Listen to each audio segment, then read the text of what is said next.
American এয়ারলাইন্সের এক বিমান হঠাৎ হাইজ্যাকিং এর শিকার হয়। প্লেনের দায়িত্বরত এয়ার মার্শাল হাইজ্যাকারের মোকাবেলা করতে চাইলেও সে নিজে পড়ে যায় এক মহাফাপড়ে, যেখানে প্রতি 20 মিনিটে একজন করে প্রাণ হারাতে থাকে। তো এই প্লেন কেন হাইজ্যাকিং এর শিকার হলো আর কেনই বা এয়ার মার্শাল নিজেই এর সাথে জড়িয়ে যায়, এই সব কিছু জানতে হলে দেখতে হবে পুরো ভিডিও। বলছিলাম 2014 সালে রিলিজ হওয়া অসাধারণ অ্যাডভেঞ্চার মুভি নন স্টপের কথা। তো চলো আর প্যাচাল না বাড়িয়ে শুরু করা যাক আজকের মুভি এক্সপ্লেনেশন।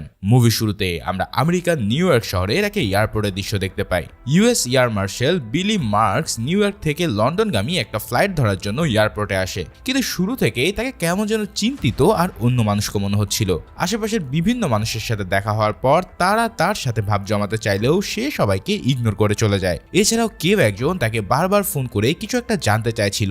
মার্কস সমস্ত ইমিগ্রেশন প্রসেস শেষ করে অবশেষে প্লেনে চড়ে বসে। এরপর হঠাৎ এক মহিলা এসে তার পাশের সিটের ব্যক্তিকে সিটটা সুইচ করার জন্য অনুরোধ করে। সেই লোক রাজি হয়ে গেলে জেন সামার্স নামে সেই মেয়েটা মার্কসের পাশে থাকা উইন্ডো সিটে বসে পড়ে। মার্কস আর সামার্স ধীরে ধীরে একে অপরের সাথে পরিচয় হয়। এরই মধ্যে প্লেনটাও টেক অফ করে আকাশে উড়াল দেয়।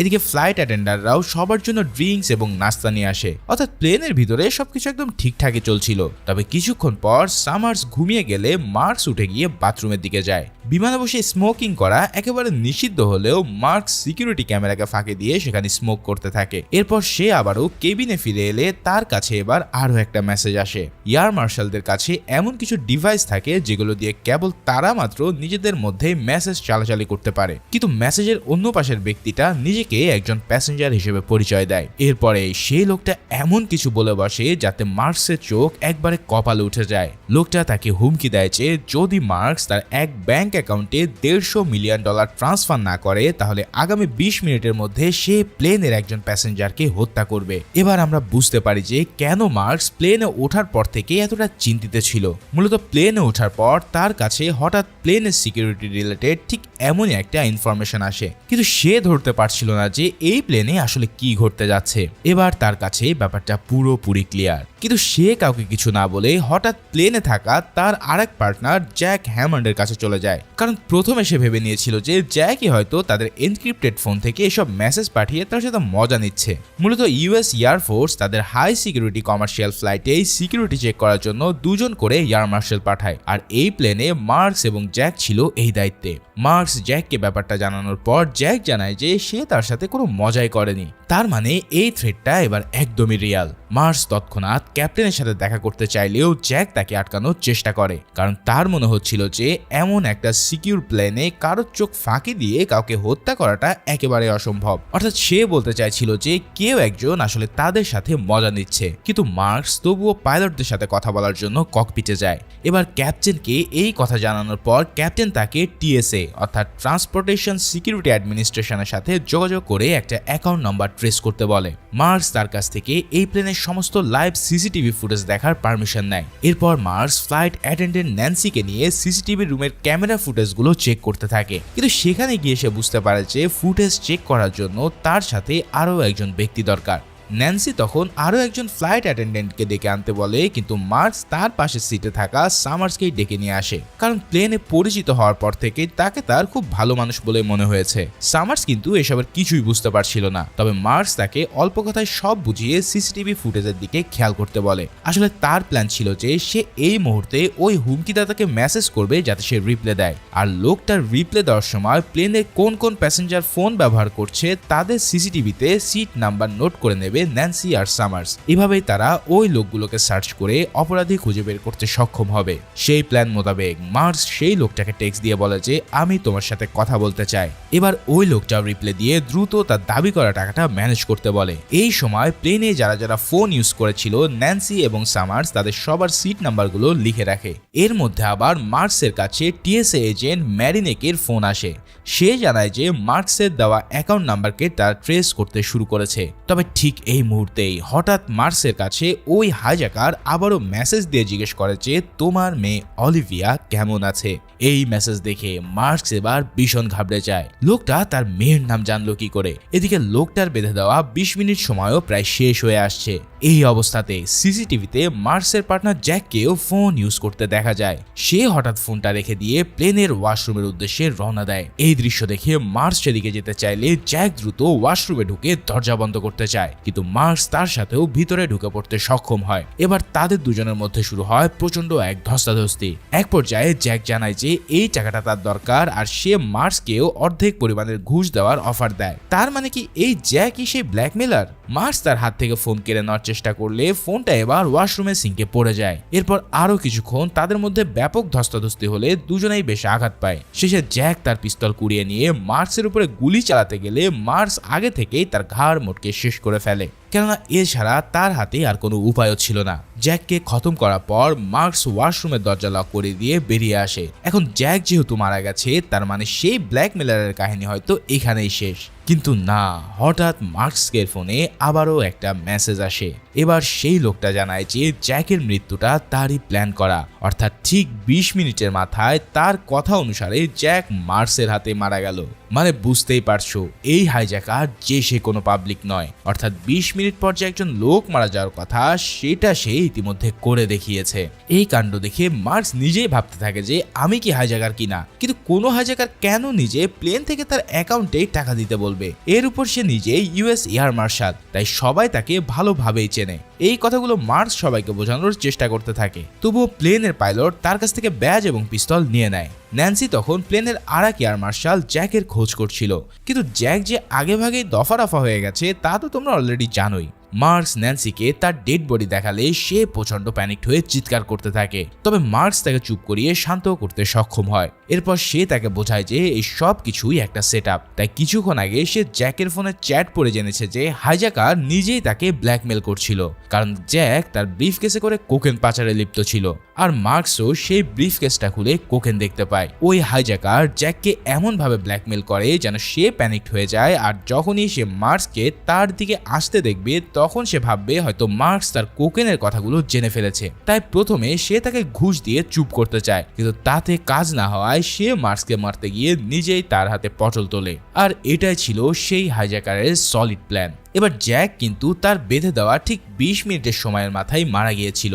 এই হাইজ্যাকার যে কত বড় লেভেলের একজন মাস্টার মাইন্ড তা তো তোমরা এবার বুঝতেই পারছো। যদি তাকে আর 10 মিনিটের মধ্যে খোঁজা সম্ভব না হয় তাহলে প্লেনের আরো একজন যাত্রী মারা যাবে। এই ব্যাপারে মার্কস ন্যান্সির হেল্প চাইলে সে তাকে সাহায্য করতে রাজি হয়। এরপর তারা দুজনে মিলে প্লেনের স্পিকারে ঘোষণা দেয় যে সিকিউরিটি ইনফরমেশন অনুযায়ী তাদের কাছে তথ্য আছে যে প্লেনের কোনো এক প্যাসেঞ্জারের কাছে ড্রাগসের মতন ইল্লিগাল কোনো উপাদান থাকতে পারে, তাই কিছু সিটের প্যাসেঞ্জারদেরকে সিকিউরিটি চেকের মধ্যে দিয়ে যেতে হবে।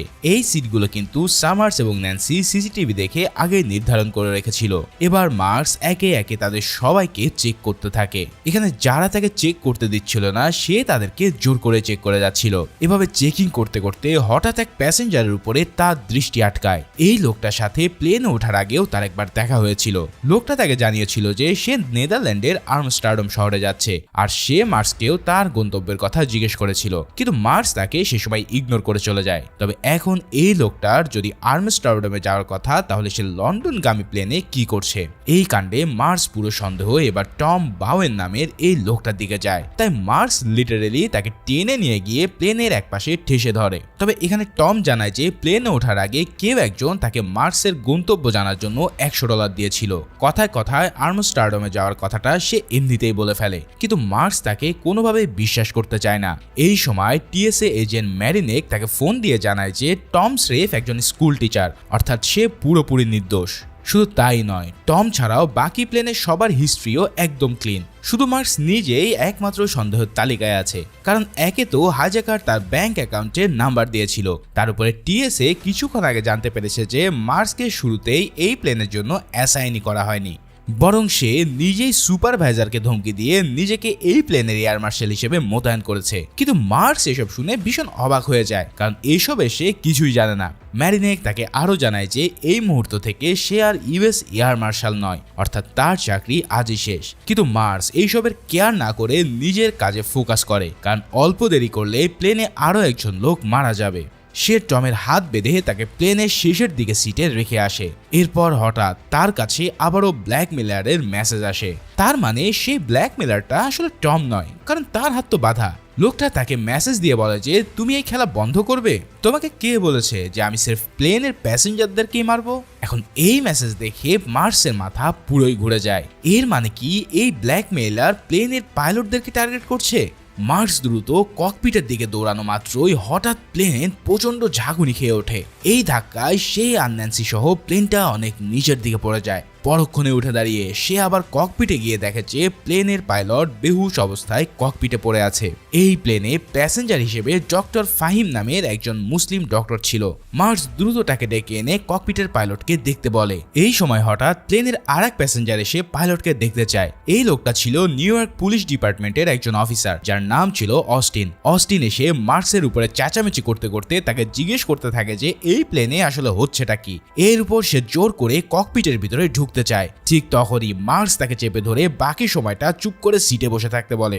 অস্টিন তার সিটে ফিরে গেলে মার্কস আবারও ককপিটে চলে যায়। এবার এখানে ডক্টর ফাহিম তাকে পাইলট ডেভিডের মৃত্যুর খবর দেয়। তার শরীরে কোনো আঘাতের চিহ্ন ছিল না, অর্থাৎ তাকে হত্যা করা হয়েছে বিষ প্রয়োগ করে। মার্কস ডাক্তার ফাহিমকে বাকি প্যাসেঞ্জারের কাছে এই কথা রিভিল করতে নিষেধ করে দেয়। এরপর সে কো পাইলট কাইলকে জিজ্ঞাসাবাদ করে জানতে পারে যে গত 20 মিনিট ধরে ককপিটের ভিতরে কেউই আসেনি। অর্থাৎ মার্কসের সন্দেহ এবার কাইলের দিকে যেতে বাধ্য হয়। কিন্তু কাইল বরঞ্চ তার সঙ্গীর মৃত্যুতে আরো বেশি স্যাড হয়ে গিয়েছিল। এই অবস্থায় মার্কস তার উপরে সন্দেহ না করে তাকে প্লেন ল্যান্ডিং করা অবধি ককপিটের দরজা লক রাখতে বলে, কারণ কাইলের কিছু হয়ে গেলে এই প্লেন ওড়ানোর জন্য আর কেউই বাকি থাকবে না। এরপর মার্কস আবারও প্যাসেঞ্জারদের কেবিনে ফিরে এলে সব প্যাসেঞ্জারই তার কাছ থেকে ককপিটের অবস্থা জানতে চায়, কারণ ডক্টর ফাহিমকে ভিতরে যেতে দেখে সবাই ভেবে নিয়েছিল যে হয়তো ক্যাপ্টেনের কিছু হয়ে গেছে। কিন্তু মার্কস সবাইকে জানায় যে সিচুয়েশন এখনো কন্ট্রোলে আছে। এদিকে পাইলট মারা যাওয়ার পর তার কাছে আবারও ব্ল্যাক মিলারের মেসেজ আসে। এবারও সে তাকে 20 মিনিটের অ্যালার্ম সেট করায়। অন্যদিকে টিএসএ এজেন্ট মারিনাকেও আবারও তাকে ফোন করলে মার্কস তাকে জানায় যে প্লেনের ক্যাপ্টেন সহ একজন যাত্রী ইতিমধ্যে মারা গেছে, এমনকি প্লেনের আরেক এয়ার মার্শালকে তো সে নিজেই খতম করে দিয়েছে। মার্কস ম্যারিনেককে দ্রুত তার অ্যাকাউন্টে $150 মিলিয়ন ট্রান্সফার করতে বলে। তা না হলে প্লেনে বাকি 147 জন যাত্রী সবার লাইফই হুমকির মুখে পড়বে। কিন্তু ম্যারিনেক সহ টিএসএ সব এজেন্ট মার্কসকেই হাইজ্যাকার ভাবছিল, তাই তারা সাফ জানিয়ে দেয় যে মার্কসের সাথে তারা আর কোনো ধরনের যোগাযোগ করবে না। এছাড়াও তারা প্লেনের কো পাইলটকেও তার সাথে কথা বলতে নিষেধ করে দেয়। ওদিকে এই সময়টায় প্লেনের সবাই একে অপরের সাথে কথা বলায় ব্যস্ত ছিল। প্লেনে কি ঘটতে যাচ্ছে তা নিয়ে সবাই বেশ চিন্তিত। এই ফাঁকে সামার্স যে ব্যক্তিটার সাথে সিট বদল করেছিল তার সাথে সে পরিচিত হয়। জ্যাক হোয়াইট নামের এই লোকটা একজন স্মার্টফোন প্রোগ্রামার। সামার্স তাকে মার্কসের সাথেও পরিচয় করিয়ে দিলে মার্কস হঠাৎ তাকে হারিয়ে যাওয়া কোনো ফোন কিভাবে উদ্ধার করা যায় সেই ব্যাপারে আলাপ করতে থাকে। হোয়াইট তখন তাকে জানায় যে সেই ফোনগুলোতে যদি কোনোভাবে ছবি আকারে একটা ভাইরাস পাঠিয়ে দেওয়া যায় তাহলে সাইলেন্ট অবস্থাতেও ফোনের রিং বাজানো সম্ভব। এই সব শুনে মার্কস দ্রুত তার পকেট থেকে একটা এনক্রিপ্টেড ফোন বের করে সমস্ত মেসেজ হোয়াইটকে দেখিয়ে পুরো ব্যাপারটা এক্সপ্লেইন করে। মার্কস সেই ব্যক্তির ফোনে ভাইরাস পাঠানোর মাধ্যমে তার ফোনের রিং বাজিয়ে তাকে খুঁজে বের করতে চায়, আর এর জন্য তার হাতে রয়েছে কেবল 8 মিনিট। এই অল্প সময় হাতে পেয়েও হোয়াইট প্রাণপণে সে ভাইরাস তৈরি করার কাজে লেগে পড়ে। অন্যদিকে মার্কস ফোনে কাইলের সাথে যোগাযোগ করে তাকে অন্তত 5 মিনিটের জন্য ফোনের নেটওয়ার্ক অন রাখতে বলে, কারণ ইতিমধ্যে টিএসএ থেকে কাইলকে প্লেনের নেটওয়ার্ক অফ করে দেওয়ার নির্দেশ দেওয়া হয়েছে। এছাড়াও প্লেনকে সবচেয়ে কাছের এয়ারপোর্টে ল্যান্ড করানোর জন্য নির্দেশ দেওয়া হয়েছে, যেটা এখনো এখান থেকে প্রায় 55 কিলোমিটার দূরের একটা আইল্যান্ডে অবস্থিত।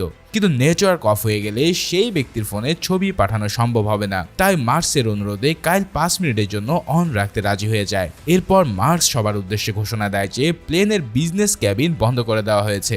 এবার প্লেনের সব লোকেরা আর ধৈর্য ধরতে না পেরে ভীষণ চেঁচামেচি শুরু করে দেয়। মার্কস তাদেরকে অনেক বোঝানোর চেষ্টা করে ব্যর্থ হলে অবশেষে তাদেরকে লোভ দেখায় যে যদি তারা চুপ করে তার কথা শোনে তাহলে এই এয়ারলাইন্সে আগামী 1 বছরের জন্য তাদেরকে ফ্রি ট্রাভেল করার সেবা প্রদান করা হবে।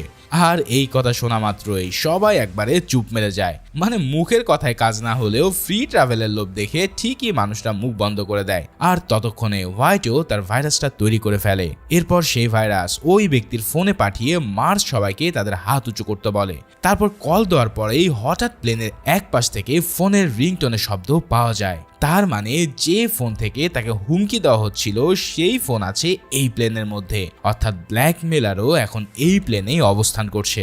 রিংটোনকে ফলো করতে করতে মার্কস অবশেষে এক ব্যক্তির পকেটে একই রকমের এনক্রিপ্টেড ফোন খুঁজে পায়, কিন্তু লোকটা জানায় যে এই ফোন তার পকেটে কিভাবে এসেছে তা সে নিজেও জানে না, আর সে কোনোদিনও এই ফোনটাকে চোখেও দেখেনি। কিন্তু মার্কস তবুও তাকে টেনে নিয়ে গিয়ে ইন্টারোগেট করতে থাকে। সে বারবার তাকে জিজ্ঞেস করতে থাকে যে কেন সে মার্কসের অ্যাকাউন্টে টাকা পাঠাতে বলেছিল, কিন্তু লোকটা তাকে কোনো জবাব না দিয়ে হঠাৎ নিচে পড়ে যায়। আর এরপরেই তার মুখ দিয়ে ফেনা বের হতে থাকলে মার্কস আবারও ডাক্তার ফাহিমকে ডাক দেয়। কিন্তু যথারীতি এবারও তার ফোনের 20 মিনিটের অ্যালার্ম বেজে ওঠে এবং ডক্টর ফাহিমও লোকটাকে মৃত ঘোষণা করে। এরপর ফাহিম ফিরে এলে সেই এনওয়াইপিডি অফিসার অস্টিন সহ প্লেনের আরো কয়েকজন তাকে সত্যি বলার জন্য চাপ দেয়, যার কারণে ডক্টর এবার বলতে বাধ্য হয় যে প্লেনের পাইলট সহ এক যাত্রী এবং এয়ার মার্শাল ইতিমধ্যে মারা গেছে। এছাড়াও কিছুক্ষণ আগে প্লেনকে হার্ড টার্ন নিয়ে অন্যদিকে ঘোরানোর নির্দেশ দেওয়া হয়েছে। এবার যাত্রীরা তখন ভাবতে থাকে যে যেহেতু মার্কস একে একে লোকজনদের ধরে নিয়ে যাচ্ছে, তাই মার্কসই হয়তো এই প্লেনের কিডন্যাপার। এদিকে মার্কস আবারও ওয়াশরুমে স্মোকিং করতে গেলে সে হঠাৎ বাথরুমের একদিকে একটা ছোট্ট ছিদ্র লক্ষ্য করে। এই ছিদ্র দিয়ে ককপিট একবারে স্পষ্ট দেখা যাচ্ছিল।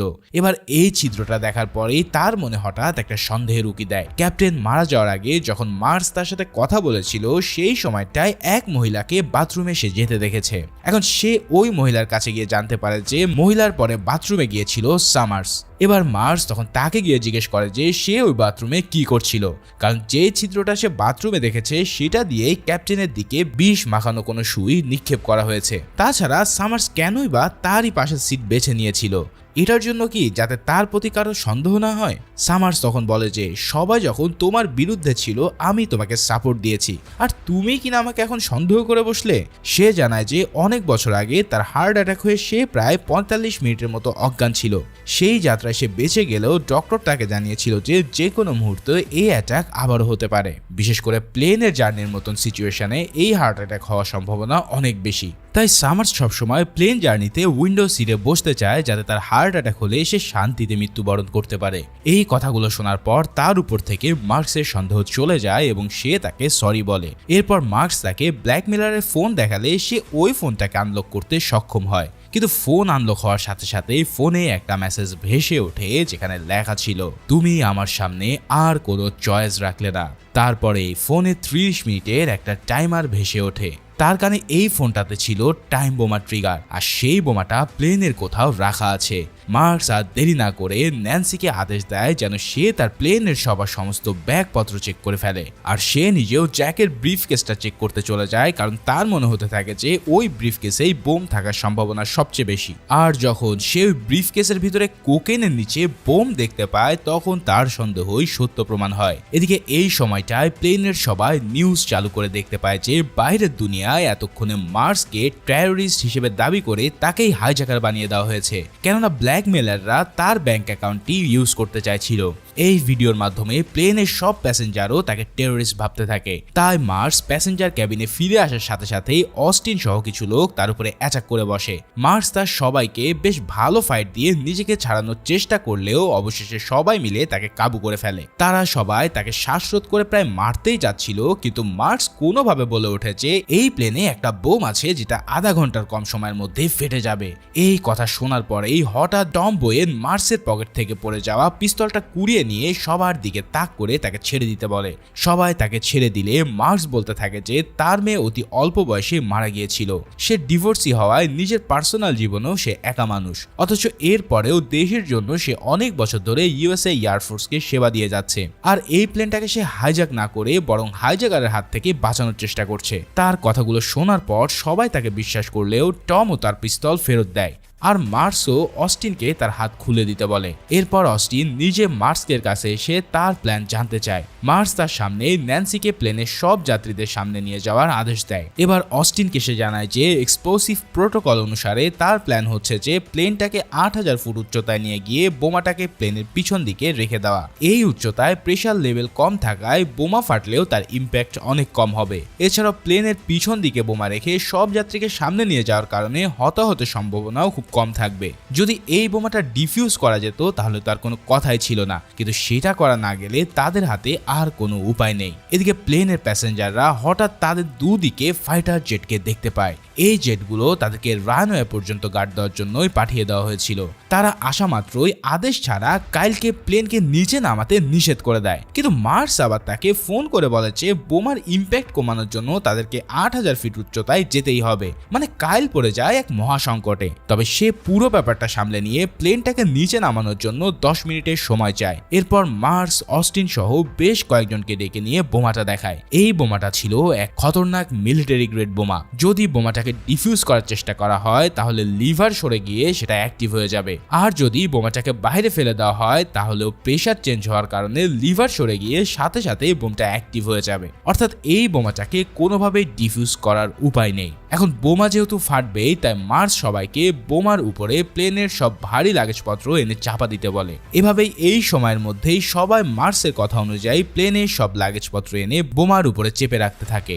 লাগেজ চাপা দেওয়ার কারণে এবং প্লেনকে 8000 ফিট উচ্চতা নিয়ে যাওয়ার কারণে বোমার ইম্প্যাক্ট অনেকটাই কমানো সম্ভব হবে। এদিকে টিএসএ থেকে আবারও মার্সকে ফোন দিয়ে জানানো হয় যে তার অ্যাকাউন্টে ইতিমধ্যে $150 মিলিয়ন ট্রান্সফার করে দেওয়া হয়েছে। যদি সে আর কারো ক্ষতি না করে প্লেনটাকে সেফলি ল্যান্ডিং করতে দেয় তাহলে তাকেও অ্যারেস্ট করা হবে না। অর্থাৎ তারা সবাই ভেবেছিল যে মার্সই হয়তো প্লেনটাকে হাইজ্যাক করছে, কিন্তু সে বারবার তাদেরকে বোঝানোর চেষ্টা করলেও তারা জানায় যে প্লেনের এক প্যাসেঞ্জারই একটা ভিডিও আপলোড করেছে যেখানে মার্সকে পিস্তল হাতে প্যাসেঞ্জারদেরকে টেনে নিয়ে যেতে দেখা যাচ্ছে, আর সেখান থেকেই সবাই আরো বেশি করে তাকে টেররিস্ট ভাবা শুরু করেছে। এই কথা বলার পর মার্স দেখতে পায় যে প্লেনের এক কোণে এক ছেলে তখনও ফোন ব্যবহার করে যাচ্ছিল, তাই সে দ্রুত তার কাছে গিয়ে ফোন নিয়ে দেখতে পায় যে সেই ফোন থেকেই আসলে ভিডিওটা আপলোড করা হয়েছে। এরপর হঠাৎ পাশ থেকে টম বয়েন উঠে এসে অস্টিনের দিকে পিস্তল তাক করে তাকে জিম্মি করে বসে। অস্টিন তার সাথে ধস্তাধস্তি করে তাকে কাবু করে গুলি চালাতে গেলে দেখে যে তার পিস্তলে কোনো গুলিই নেই। এই ফাঁকেই টম সিটের আড়ালে লুকিয়ে পড়ে।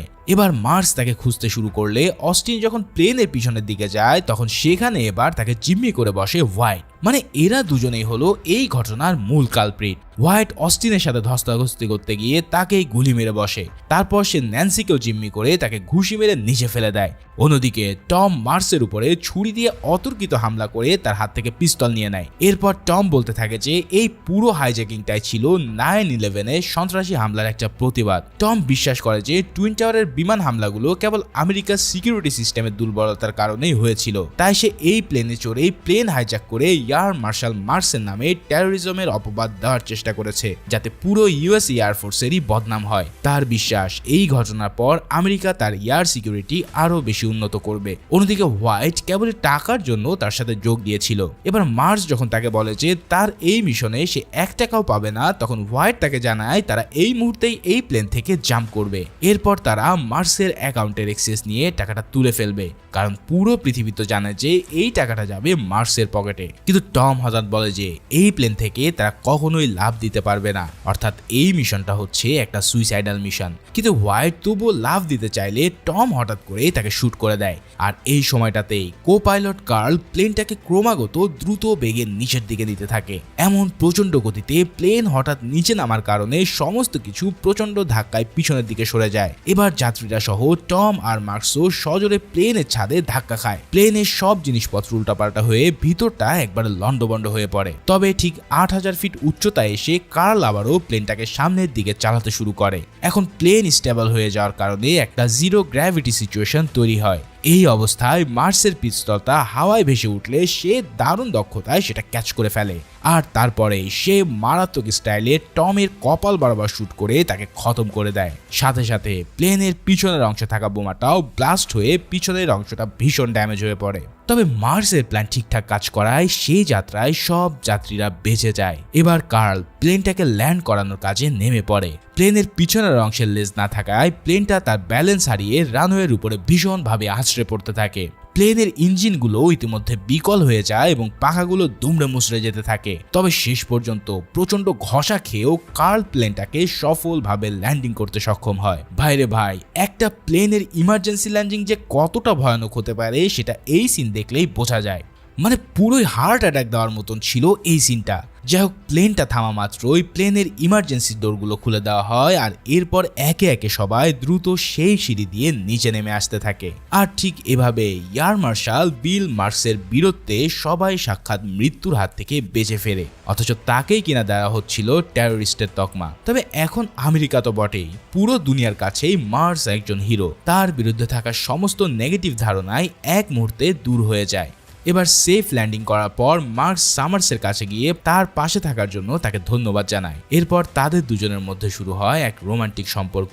আর ঠিক এই অসাধারণ মুহূর্তের মধ্যে দিয়ে এই মুভিটাও এখানেই শেষ হয়। ভিডিওটা ভালো লেগে থাকলে অবশ্যই একটা লাইক, কমেন্টস ও সাবস্ক্রাইব করতে ভুলো না। দেখা হচ্ছে পরের কোনো ভিডিওতে। সেই পর্যন্ত ভালো ও সুস্থ থাকো। ধন্যবাদ।